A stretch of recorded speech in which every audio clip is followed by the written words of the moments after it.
your story in your head about what you can or can't talk about is just a story you've made up. After all this eventuated and we came out the other side, I talked about everything I'm feeling. Just rip the Band-Aid off and talk about it. Say something. Your assumption that people won't get it or won't respond the way you think they will is just an assumption, and it's usually wrong. Before we start this episode, we want to provide a content warning. Our guest today shares personal experiences that include discussions about suicide.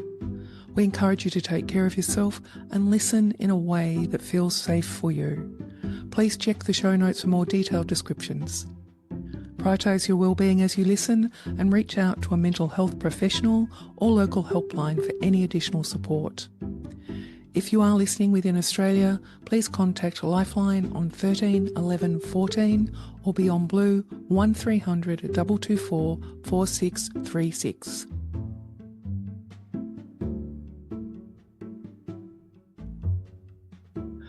Katie Rose, we're so delighted that you're joining Jo and I today in conversation.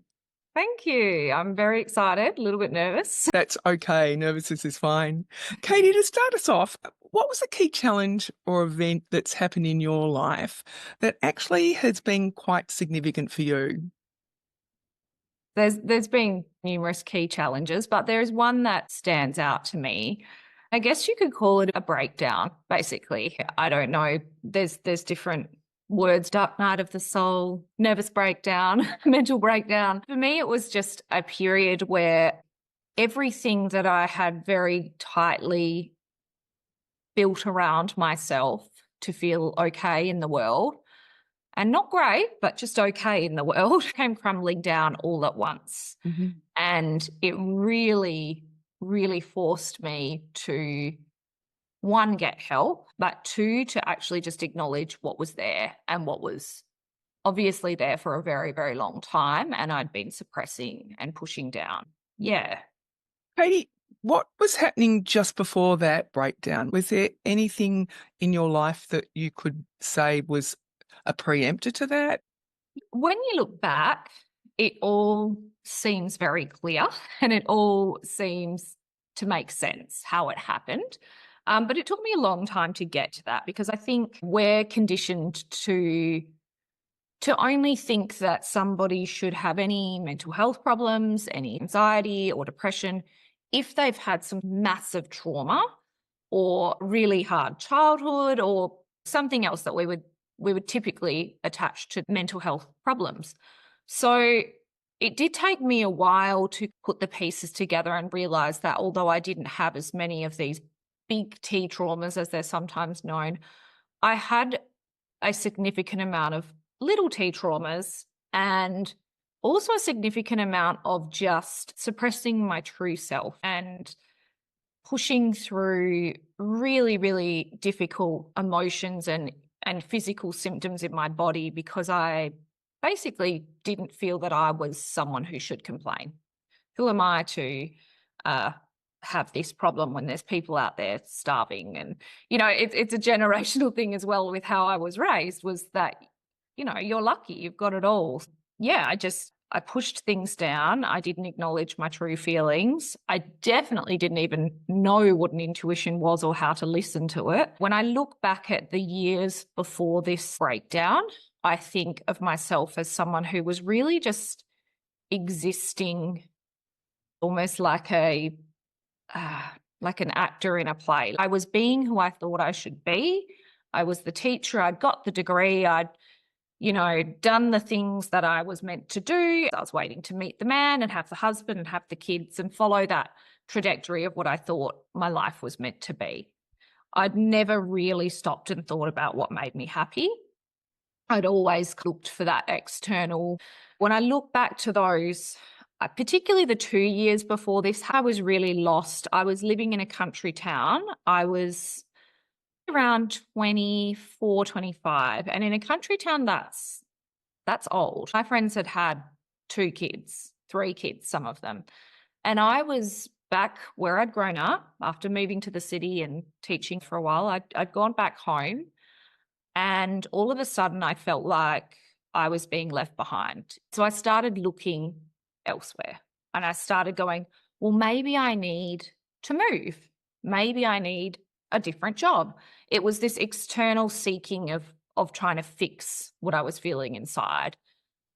And that's what led to the collapse of everything, was those next choices that I made out of a really inauthentic place. You talked about you were looking externally.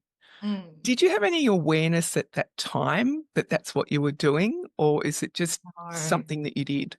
No, I really didn't. It's quite easy for people that have done the work or they've had that hard time to look at others and say, you just need to really think about what you want. I thought I really wanted the partner and the kids. And now thank God I didn't settle down in Geraldton, my gosh. But I genuinely thought that's what I wanted and that's what would make me happy. But now in hindsight, I realize even if I had have met the guy, even if I had have gotten pregnant, this breakdown was going to come because I was absolutely not listening to my gut, my soul's purpose, nothing. It was going to come. Very unaware that I was looking externally, and I had to go through this to realize that. Looking back, Katie, what was happening for you? Were there physical signs that things weren't right as well as emotional signs? I'm a big believer in the whole body keeps the score, all of this research around our bodies holding on to fear and trauma. I'd always been a little bit of a child that had unexplained headaches, stomach aches. My mum was forever trialing cutting out foods because I would always feel sick.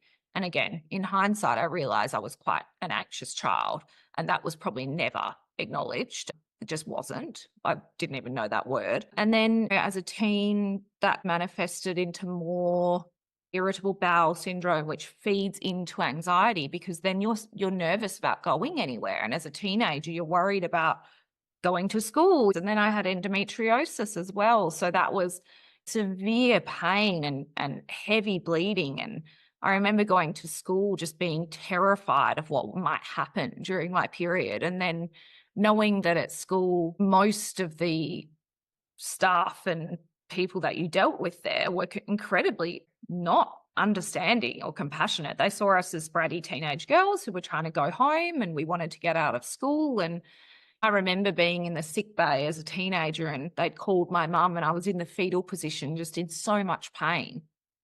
And the registrar, I'd overheard her on the phone to my history teacher. Was Katie at the office because she hasn't turned up to class?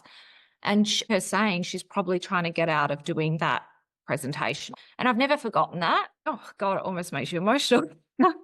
But yeah, there was definitely physical things. And I think as I went into my 20s, more of the joint pain, the systemic things started showing up. My mum was a nurse. She was pretty brutal in a way, in some ways. You're okay, you're fine.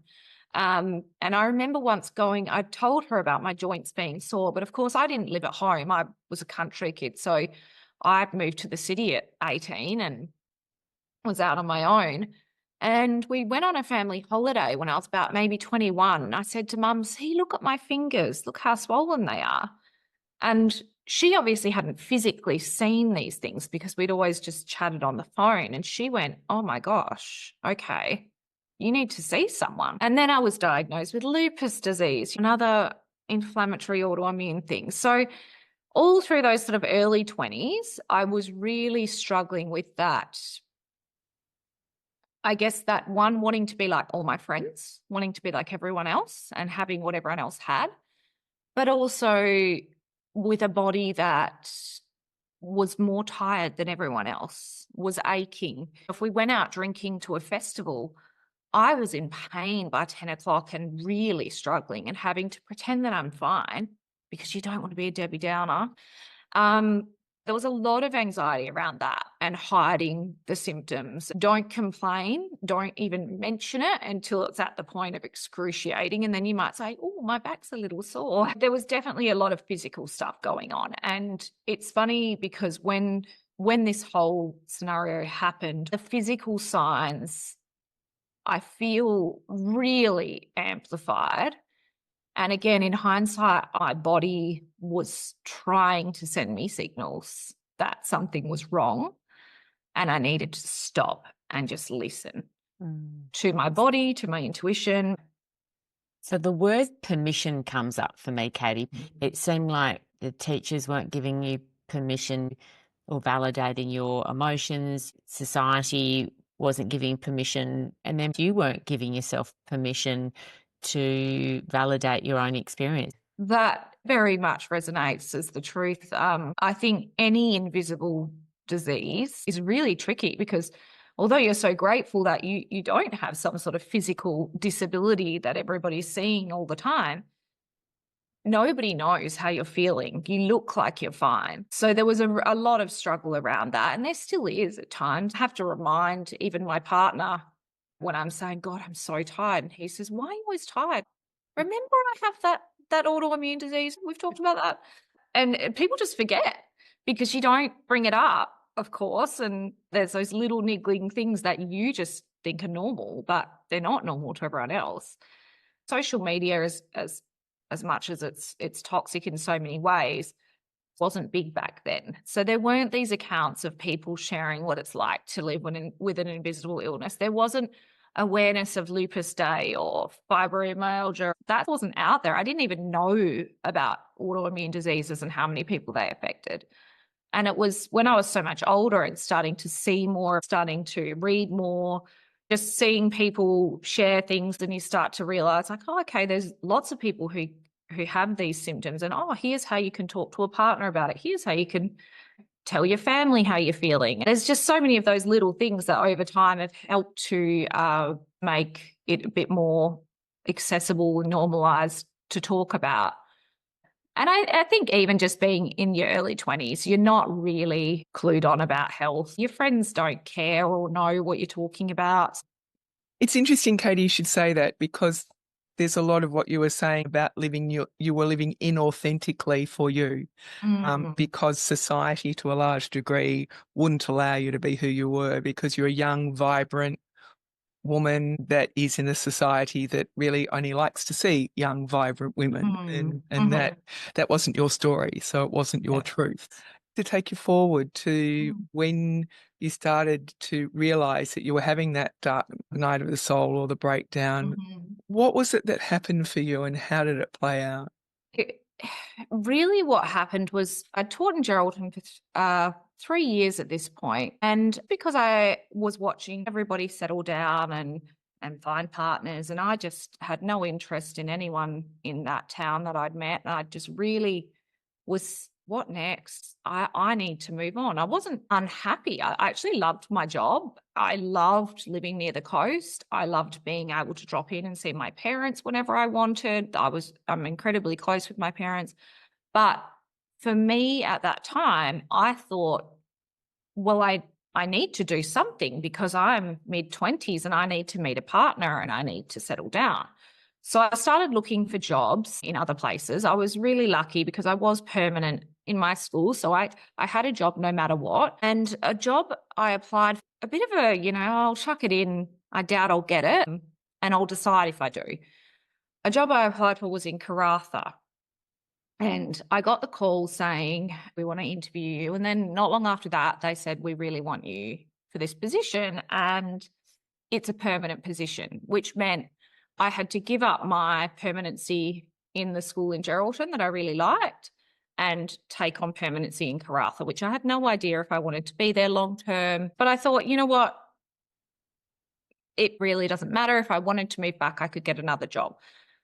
The biggest thing was, I feel like when I was offered that job, straight away, I had a feeling of nope in my body.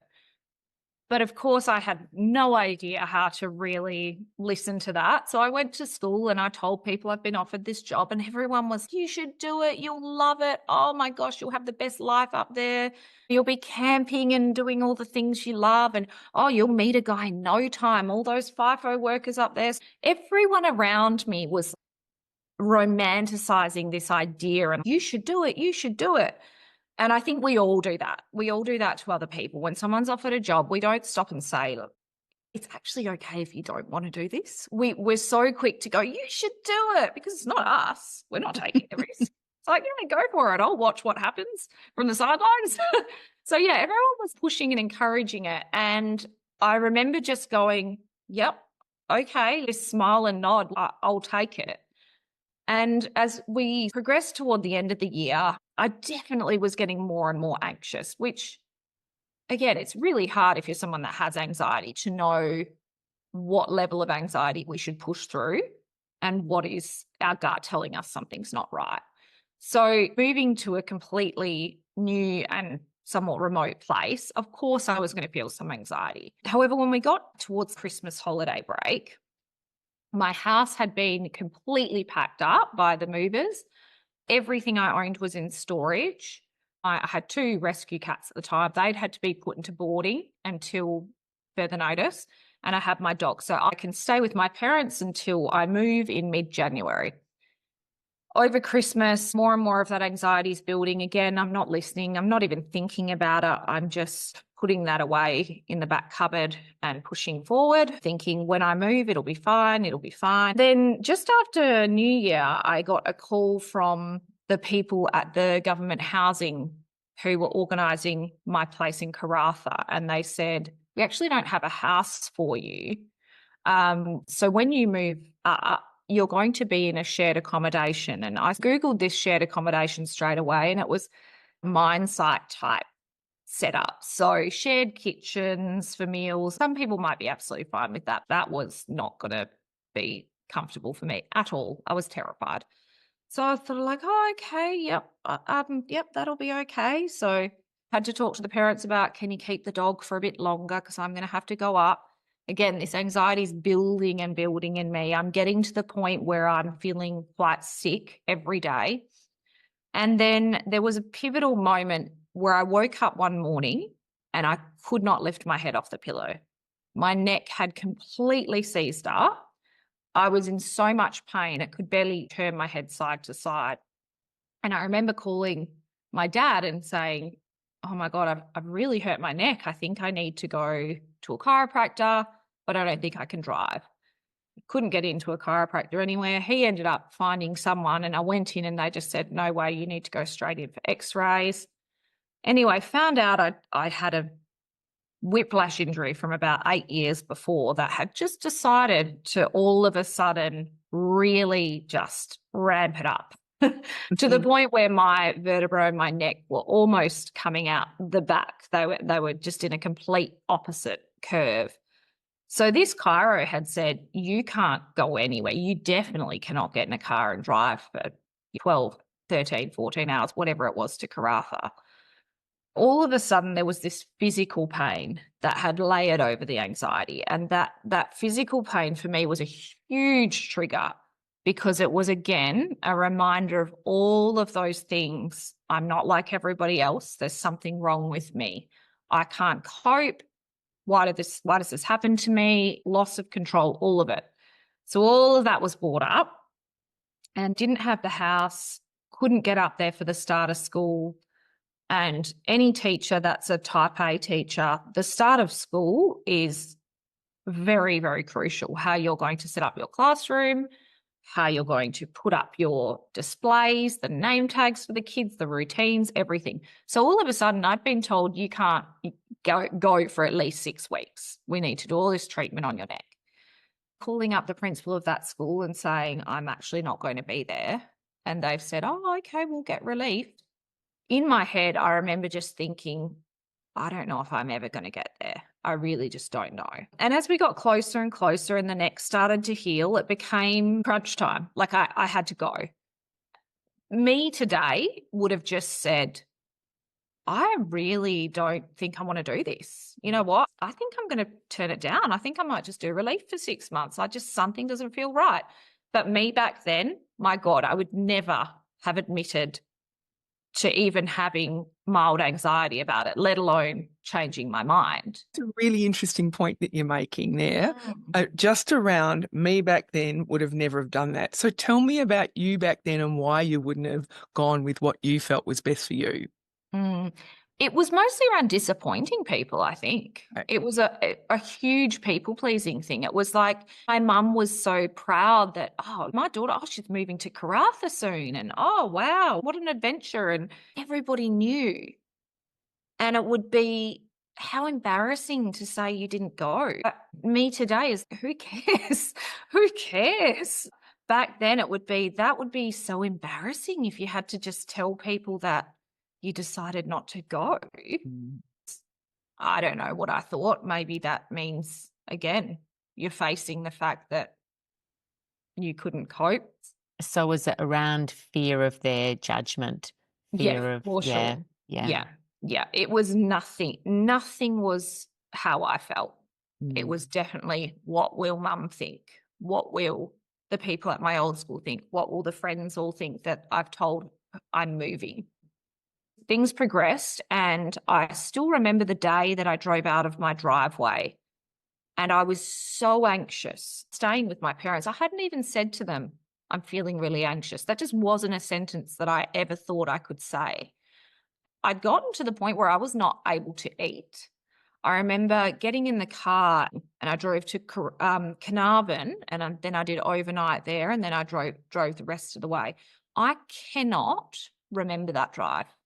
I feel like I must have completely disassociated. I remember putting a rice cracker on my tongue to try and get myself to eat and just gagging at something being in my mouth. So my body had just gone into complete fight or flight. I was terrified, and everything in my body was telling me that, yet I was just, keep driving, just get there. You'll be right once you get there. When I got to Karratha, and I went in to visit the school again, not really any memory of this. I must have somehow faked it. I've done a tour of the school with the principal. I was staying with a friend of a friend of a friend up there because I didn't have accommodation. And I remember getting in my car and driving on the highway and just thinking, if I just drive into that truck, it'll be over. But yeah, that was, when you have a thought like that, something's wrong, and you've got two choices. You can tell someone or you can do it. Mm. And I called my dad, and I never had ever voiced anything like this to them.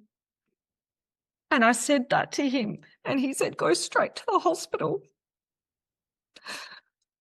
And, he must have been terrified.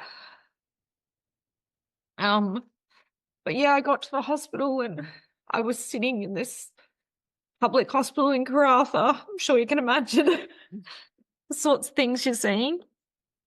And I was just shaking, just sitting there like a shell.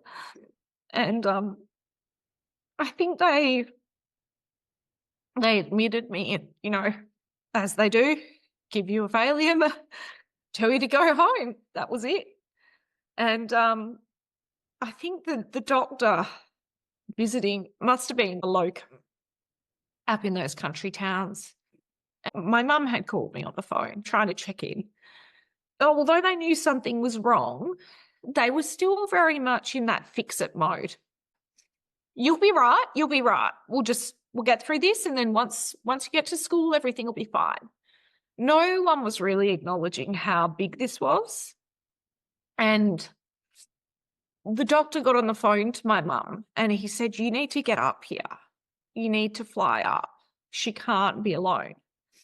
And my mum flew to Karratha and drove me home. And we got back to Geraldton, and it was like everything I had built around me. I was a teacher. I lived independently. I'd lived independently since I was 18. Everything was gone. I was clearly not going. I wasn't going to Karratha. But that meant I didn't have a job in Geraldton either. And not only was there the ramifications of, oh God, how embarrassing that I didn't go, which I think by that point, I was at crisis point, and I honestly didn't care anymore. But then it was the next crisis was, who the hell am I? Because now I'm not a teacher. I still was a teacher, but I had always been a teacher with a permanent job and all of these things that made me somewhat secure, and all of a sudden it was gone. So yeah, I remember being at home in those following days, and obviously my whole house had been packed up and, you know, it was in a shipping container. Again, we hadn't talked about anything forward yet. It was kind of just survival. Mum was off at work, Dad was at work, and I was sitting in my, my childhood bedroom having this existential crisis. And the one, you keep a few things out when you're moving and you don't know how long you're going to be, out of home. So one thing I did have out, along with, all my luggage, was my medical kit. It was sort of a plastic tub, you keep it in your house with all the medicines and whatnot in it. And I remember looking over it and seeing a packet of, Tramadol, something I'd had probably post-surgery at some point, and just thinking, I wonder how many I'll have to take. And then I was at that point where I was like, this is bad. This is really bad that I'm thinking about these things. And I called my sister, and she's a clinical psych, so she was a godsend at this point. And I told her what I was thinking. And she called my mum straight away and she said, you need to get her to Perth. She needs to see someone now. Because I think I'd seen a psych in Geraldton. It was not a great experience. It was very airy-fairy, surface level. My sister just kicked everyone into action. She knew how serious it was. And she said, you need to get her in with someone right now. You need to come to Perth. This is who I want you to take her to. Boom, boom, boom. I'm feeling like a shell of who I was. I feel like I'd reverted to almost like a child. I was just so dependent on my parents, my family. I'd given up. We went down to Perth and I went to see a psychiatrist because they obviously were looking to just manage this chronic anxiety with some medication, which absolutely was the best thing to do at that point. When you're in crisis point, no amount of meditation or Reiki or bloody breath work is going to help you when you're at that point. But I remember going into this lady, and I was at a point where tears didn't stop ever. They just ran down my face. I got into her office and started to talk to her, and she said, I think you should stay. And this is Hollywood Clinic. I didn't even know what Hollywood Clinic was. And she said, I think you need to stay. And she went out and told my parents she needs to stay. And this was like, it was like a breakdown now on top of a breakdown, because now I was crazy. I was like, she's committing me to a mental hospital. That's how bad it is. Because again, I knew nothing about services for mental health. I knew nothing about places like Hollywood, which saved my life. Absolutely. So I just spiraled even further. It was like, this is it. I've actually done EMDR on the experience of walking down the corridor at Hollywood to my room, because that's a huge trauma now for me, because it was the sign that it was all over. Everything was going to change. And it was terrifying. And, again, my knowledge now in hindsight, having talked through this a lot of times with family, is that they actually only admitted me because I was from the country and she wanted to change my medication. And when they change medication, they like to monitor people day by day. So because I was not living in Perth and wouldn't be able to come in and see her every day, they were like, why don't you just stay here? You've got private health. We'll monitor it all. We'll make sure you're not feeling yucky. But at the time, I did not know that was the case at all. Even if they'd told me, I don't think I would have understood that. In my mind, I was like, I'm crazy and I'm being put in a mental hospital. And it was shattering. There was very significant moments in this journey so far, and we've not got to the rest of it yet, but the fact that you had the foresight in a really anxious and a place where you didn't feel yourself at all, to actually be able to, number one, pick up a phone to your dad when you had that first sense of, I could just drive into this tree and it'd be all over. Yes. Yeah. Or the second point was when you picked up a phone to your sister when you had the box Yeah. of medicines there that you could have Yeah. easily taken. Yeah. Do you have any insight now as to what helped that kick in for you?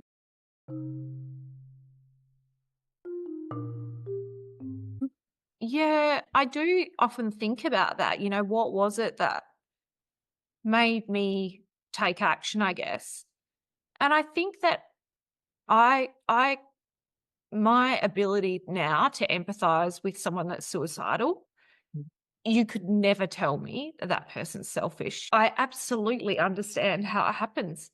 And I'm just so grateful that I have a family. As much as in an ideal world, I would have been able to talk about my emotions and we would have had the validation when we were kids to know that we can talk about being anxious. Of course. But the reality is, my family are good enough and close enough that I knew I could call them. And I obviously didn't want to die as much as I did. And my brain was screaming at me that that was the way. There was something in me that I can't do that to them. That was probably the biggest driver, was I can't do that to them. I absolutely can't destroy their lives. I guess calling them is that cry for help. Can someone help this? Even if they can't, can I just, by telling someone, feel a little bit different? Which I think you do. It's terrifying because once you voice those words, it's real. They're not just in your head anymore. But you're like, okay, I've ripped off the Band-Aid now. What's next? I'm still just so glad that I did call someone. And I mean, that is a testament to my family, that as much as maybe we hadn't been as close and vulnerable about these things before that, there was something in me that knew that when it really came down to the wire, I could. Yeah, and that's a big lesson that's been learned through all of this. Your story in your head about what you can or can't talk about is just a story you've made up. My mum didn't talk to us about these things growing up, but she never said we couldn't. It was my internalized thing that I couldn't go to her and talk about this.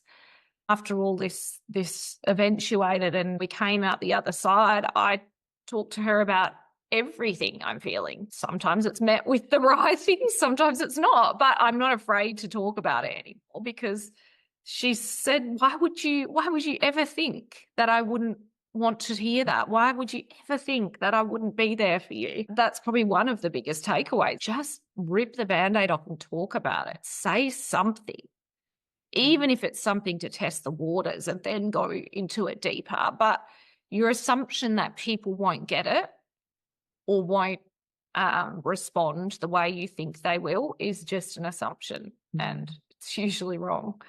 Interesting you say that, Katie. We sort of live in a world where it's a bit curated, isn't it? Where we put out a front to society of who we are, and yet all of us have things that happen in our life that will cause great vulnerability or cause us not to want to share. What you're talking about today is the importance of sharing, of finding someone. You have a wonderful family that you could share with, but equally it's about reaching out to someone. That is one of the key messages that you're saying right now.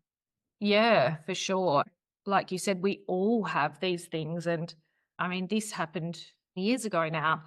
So I'm a very different person, but something that I still stand by and all my friends would vouch for it is that I'm very authentic and vulnerable when I need to be. I'm absolutely not afraid to cry. I'm really open with sharing my feelings, and I think that has helped so many other people. I know I'm that person for a lot of people. I've been told that they'll come to me and talk about things and they feel that they can talk to me. And I honestly don't attribute that to anything more than my own willingness to be vulnerable. I think as soon as somebody sees that you're still you're still great at your job, you're still all these other things with that vulnerability. That vulnerability doesn't make you this weakling or emotional wreck. That's been one of the biggest, and there's been a few others, but one of the biggest gifts of this is that realization of you can have that little breakdown in the photocopy room with your colleagues, and it's okay. That doesn't define you. You just get up and move on, and actually no one else really cares. If anything, they love seeing it because it gives them permission to have their moment when it's their turn, rather than us all just putting on that brave face. So it sounds like you've got, quite a few things you would say if you had been given the chance to sit down next to 20-something-year-old Katie up in Carafa Hospital or before she got to the hospital. What other things would you say to her if you could have sat down with her in that moment? Look, I probably wouldn't have let that get to that moment, but if I'd gotten to that moment, would just be, it's okay. It's okay to change your mind. It's okay to not do that thing, and everything will be okay. And you're still you, and you are still successful and competent and professional and smart without that job or without that partner, or you are still so worthy, and all that shit doesn't matter. The biggest thing would be before I got to that point, and it's something I've definitely taken on with numerous friends in similar scenarios since then, is just reminding people it's okay to change your mind. It sounds so simple. We all think that we feel that way, but even just recently, a friend was applying for a CEO position, and of course, there's a huge amount of nerves and anxiety that come with taking on a role like that. And everybody's telling her, go for it, go for it, go for it, go for it. And I think you should go for it. I think you are very competent in doing this role. But if your gut is telling you no, listen to it. It's okay to stay in the job you're in. It's okay to not have that promotion. If you're actually pretty happy where you are and you feel content, why, just because it's there, just because there's this shining thing that society tells you should go for. And I've had other friends about to move that have actually changed their mind because they've literally been in that exact moment that I saw myself in, where I've actually had to say, you do know you don't have to go. People won't care. You can get another place here. We'll help you. Who cares if the removalist's coming? We'll cancel it. Who cares? You see somebody just get this weight off their shoulders. I'm in charge of me. I can do what I want to do. Another one of the big things is that permission, just permission to change your mind, permission to do what feels right for you, no matter what everybody else's opinion might be. I know that a lot of your lessons, you have paid it forward in the way that you work with kids, and you have done so much amazing work. And I know that we could talk for hours for all the wonderful skills and techniques and tools you have given kids. And that really is such a big driver for you in your career and you personally. That aside, knowing what you know now, I know the message that you give kids, but what message would you give your 10-year-old self? Oh, look, it's hard to think of one key message, but I guess understanding the way that I felt at times as a child, that nervousness, that anxiety. The message I would give any 10-year-old, including myself, was there's a name for that. It's not something wrong with you. And that there's ways we can cope with that. There's things we can do about this. We don't just have to pretend it's not there and be like everyone else. We can acknowledge that sometimes you feel a little bit more nervous, and that's okay. And here's what we can do about it so that we can still go to the sleepover, go to the play date. I can't even imagine how my life would have been different as a child, just having someone say, I've noticed you get a little bit nervous sometimes about these things. Have you noticed that? Yeah, I have. Well, when we feel like that, this is what we can do. just those words alone would have been so helpful. Back then it was just, I don't even know if it was even spoken about. It was just, I feel sick. I want to go home. Get me It's out of here. interesting, isn't it? It's interesting that the message that you would have given your younger self, and also if you'd sat next to your 20-something-year-old self, there's sort of both similar messages around permission to be who you are and permission for your emotions and labeling emotions and permission to not have to please others, and that there's a way forward. I know you touched on what I've done with kids and doing with kids. One of the key things that I literally almost get them to internalize as a script is, I feel anxious and that's okay. Is that sentence of not just I feel anxious, not just the naming it, but the saying that's okay and I can let that be there. And it all comes down to those years I've done of my own research and my own therapy and acceptance commitment therapy and understanding how that affects the brain, and so much more to that sentence and why that helps. But just knowing it's okay for kids, sometimes just that's enough. You don't have to change that.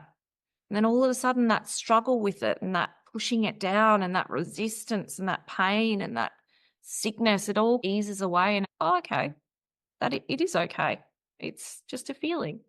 Allows that to move. And I still use that sentence with myself internally. That would be one of the key things that I like to pass on to kids is, I feel anxious and that's okay. Or I feel sad and that's okay. Or I feel angry and that's okay. And then what we do next, which may be some breathing, which may be some meditation, which may be something else that's allowing that feeling to be there. The key is that just allowing it. I didn't really realize until you said that both those messages were very much around that allowing of emotion. Katie, how we resist what we're actually feeling and we try and push it away. And the harder we try and push it away, the more it seems to grab hold of us. It's that mere sense of saying it's okay to have whatever emotion is bringing it in and allowing it to be. What a beautiful thing you're giving kids. Yeah, I'm also interested to deep dive with you a little bit, because one of the things you said earlier that I think's quite critical, and I'd love to know how you do this, is that you didn't listen to those intuitive moments from when you took the job at Karratha.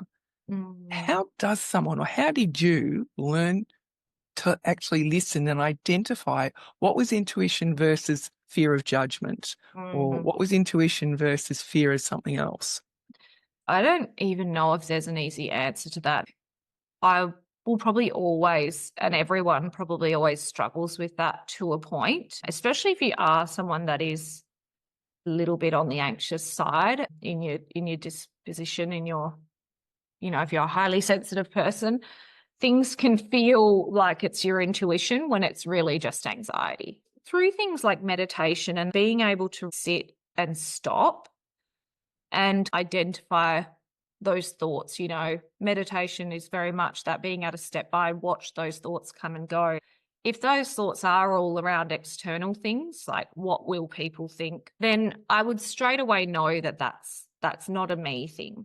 That's something else. But generally now I would find that if I really stopped and listened to my thinking, and my thinking was saying, I don't really want to go that way or do that thing or go on that trip. Now I'm able to go, yeah, I just genuinely don't want to do that. Versus, that little bit of anxiety or fear that you go, yeah, I know you're there, anxiety, because this is something new or something different, and I still want to do it anyway. With the acceptance commitment therapy type model, it's all around identifying what you value, and then once you know what your values are and what you want out of life, you can really fine-tune when you're listening to that intuition versus anxiety struggle. I say to kids, what do you value? Do you value basketball? Do you value play dates with your friends? And when they do a bit of a mind map of that, and they might say they really, really value their friendships and they love playing with their friends out of school. Well, if that's something we really value, but we feel really anxious when we have to go on a play day, that's probably a time where we can put some strategies in place to overcome that anxiety, because our value for that thing, for that friendship, for that time with your friends, that is something you want out of life. So you don't want to shy away from that because of your anxiety.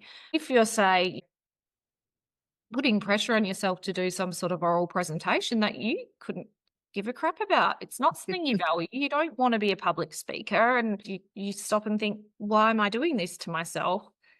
It can help with that discernment of when to push through, when to listen to the gut. It is definitely a work in progress, I think, for everyone. Oh, absolutely. But I'm getting from what you're saying, there's almost the value set is a heart connection with something. So that heart is the bit that's telling you, I value my friends. It's something that I want to connect and have that linkage with. Yeah, There's no heart connection to it. It's just a Yeah. thing. It's just a thing Yeah. that we do. And I love again, that. like I think, like we spoke about earlier, that having that ability to connect to the heart and what you truly want, that in itself is actually really quite hard to get to. Because if I'd tried to do that in my early 20s, what I thought my heart really wanted was probably not actually right. It wasn't until I'd gone through this almost near-death experience and come out the other side. What do I value? I value being near the ocean. I value being able to see my family. I value walking my dog after school. All these things that I was throwing away this life that I really loved and valued because I thought I was meant to have these things. It wasn't until I went through that I was really faced with what was important to me, how to actually stop and tune in with that. It's been amazing just hearing you sharing a very, very vulnerable time in your life, and just to fast forward 10 or so years to see your strength and your learning and insights. Thank you so much for sharing all that and depth of knowledge now and self-awareness that gratitude is something that's important to you. But what is the greatest gift that your experience has given you? You actually almost said it. In that ability to practice gratitude is one of the biggest gifts this has given me. The introduction to meditation, which again, things in the universe must happen for a reason. There was a nurse I met when I was at Hollywood Clinic, just thinking my life was over, and oh my gosh. I remember being in my room just crying, and this beautiful nurse came in, and I said to her, I'm just so worried that I'm going to be like these other people here who come back all the time. And she said to me, you're not going to be like these people. I can tell. She said, because you want to get better. You want to get better so badly. I'll never forget her saying that. She could see in me that I was willing to try anything, do anything, practice anything, because I had such a determination to not feel that way anymore.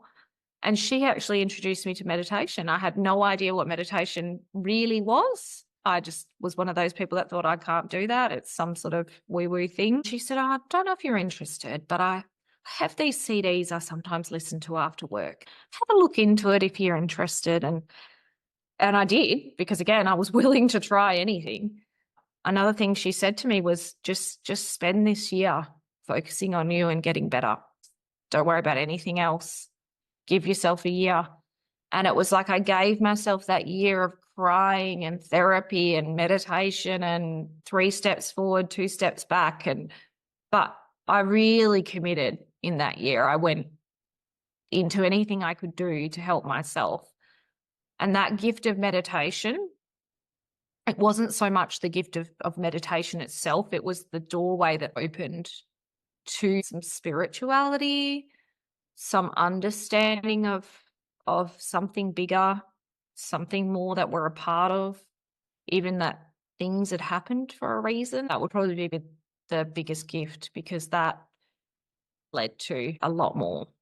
That's made me feel like I've actually lived what my life's purpose is all about. Who knows what else there is, but yeah. From that answer, a lot of the gift, there had to be a breakdown. That was almost your breakthrough to start living your true life. Yeah, for sure. I can't imagine, when I look back now, going on with life the way I was. I was definitely mildly depressed, with no idea that I was mildly depressed. I was living with a low level of anxiety full time. I was just existing and not really being who I wanted to be, connecting with the people I wanted to connect, even the friends that I would surround myself with, I wasn't really friends with them. Now, there's a few key friends that are still very, very close to me this day, but going through something like that shows pretty quickly who those people are. But it was, what am I doing? That girl's horrible to me. She's always a bit of a bully and she makes me feel like crap. And I actually just am not going to hang out with that person anymore. There was so many things that I can't imagine just having stayed in that pattern. I truly believe that if I had, either something would have happened at some point to cause this breakthrough, or karmically I would have had to come back and just do this life all over again and do better, because something had to evolve or change there for sure. I'd love to just ask you, in wrapping up, what are your top 3 tips? And I'm going to guess that you're going to say you've got many more than top 3 tips, but I'd love to hear your top 3. These would be where I would start if anyone was feeling the way I was feeling. The first one, as I mentioned, would be just talk, open up to someone. It's not just naming the emotion. Sometimes just verbalizing how you're feeling is enough to lift a third of that weight off the shoulders so that you can take the next step. We hear this talk to someone and people think, oh, I've got to sit down and say, I'm really anxious or I'm really depressed. Giving kids and adults almost like a go-to script. You could just chuck in a casual, oh, I'm feeling really anxious today. Chuck that in casually. And I can guarantee you someone in that room will turn to you and say, I get anxious sometimes. And then all of a sudden, you've got this person that you go, you get it. And you've got someone to talk to, like it can start with something so small like that, where one, you just saying to your friends, if you're going out to the movies or something, you just saying, oh, I feel a bit anxious for some reason, even if you put a little laugh with it. One, you feel better straight away because you've voiced how you're feeling. But secondly, I can almost guarantee it, be someone that turns around and says either me too or, oh gosh, I sometimes feel like that in this situation, which again, sometimes is enough. You feel better. It's normalized. It's okay. It's accepted. Or it allows someone else to say, oh, do you get anxiety? I get anxiety sometimes. And then all of a sudden you've got that other person there that you can chat to. There's so much that can come from just a little one sentence thrown in. So talk would be the first tip. The second one was gratitude. I started practicing a bit of gratitude after that experience in that year. Somebody bought me a gratitude journal, and I must have listened to a meditation around gratitude and how it affects the brain. And I thought, well, why not give this a go? Like everything else I'm giving a go. And I kept that journal next to the bed on the bedside table, and I did the 3 things every night. And no matter what, I made sure I did those 3 things. And I always say to people, gratitude journaling is not something that you need to do forever. Gratitude journaling just helps you build a habit of thinking differently. And for me, I just started noticing so many more things that I was actually really grateful for. And again, you have to be out of that deep depression to find gratitude for anything, because when you are deeply depressed, it's impossible. But for me, and learning about how it affects the brain, one of the key things I learned, even when it feels inauthentic, it feels like you're faking it, the brain still reacts the same way. The brain doesn't know the difference between you saying that sentence with authenticity or versus just saying, I'm really grateful for my coffee today. But in your head, you're thinking, no, I can't think of anything to be grateful. Just saying or writing those 3 things down still has a positive effect on the brain. A bit like they say, if you're in a meditation and you put a soft smile on your face, it actually still releases those chemicals in the brain. Even though you're not smiling at something, you're just purposely putting that emotion onto the face. So for me, gratitude's been really powerful, and it's still something that I turn to now. If I start to get a little bit lost, if I start to feel a bit icky again, and I notice the stress levels are up and feeling a bit anxious, time to really kickstart that habit again. And the third one would be reconnecting with some form of spirituality. That can mean something different for everyone. And if you're not raised in a religious home, it can be really hard to know where to start with that. I wasn't raised religious. We were loosely Anglican. I went to an Anglican school, didn't overly resonate with the Bible side of things, which leaves you a bit in limbo sometimes when you get to these points in life where you're going this existential crisis of what is this all for? I think through meditation and learning more about frequencies and vibrations and all these other things that are out there, you start to realize there's more than we realize, and that our soul's here for a reason. So whatever that looks like for you, I took a friend to a breathwork class for the first time a few months ago, and she'd never done anything like it, nothing. She'd done no meditation, no therapy, no anything. So she was thrown in the deep end with this 9D breathwork session we did, which was absolutely amazing. But she came out of there just so moved and just going, I've got a lot of stuff to unpack. Having this realization of all these things that had come up, whatever you can find in your local area, maybe just signing up for that course or going to that meditation or going to that breath work or going to that energy healer, just something that helps you reconnect and start to see the bigger picture a little bit more. That would be my third tip. Patty, thank you so much on that note of gratitude. Your vulnerability, your ability to share with us your journey and your experience has just been truly amazing from our bottom of our hearts. We really appreciate your time, and I certainly feel really inspired listening to your journey and your breakthrough moments. Thank you. I didn't think I'd get emotional talking about it. I've talked about it all so much, but it's sometimes still there. And I do hope that somebody listens to this and feels a little bit of hope or can connect in some way. Thank you. Okay, that's our episode for today of What's Fear Got to Do with It.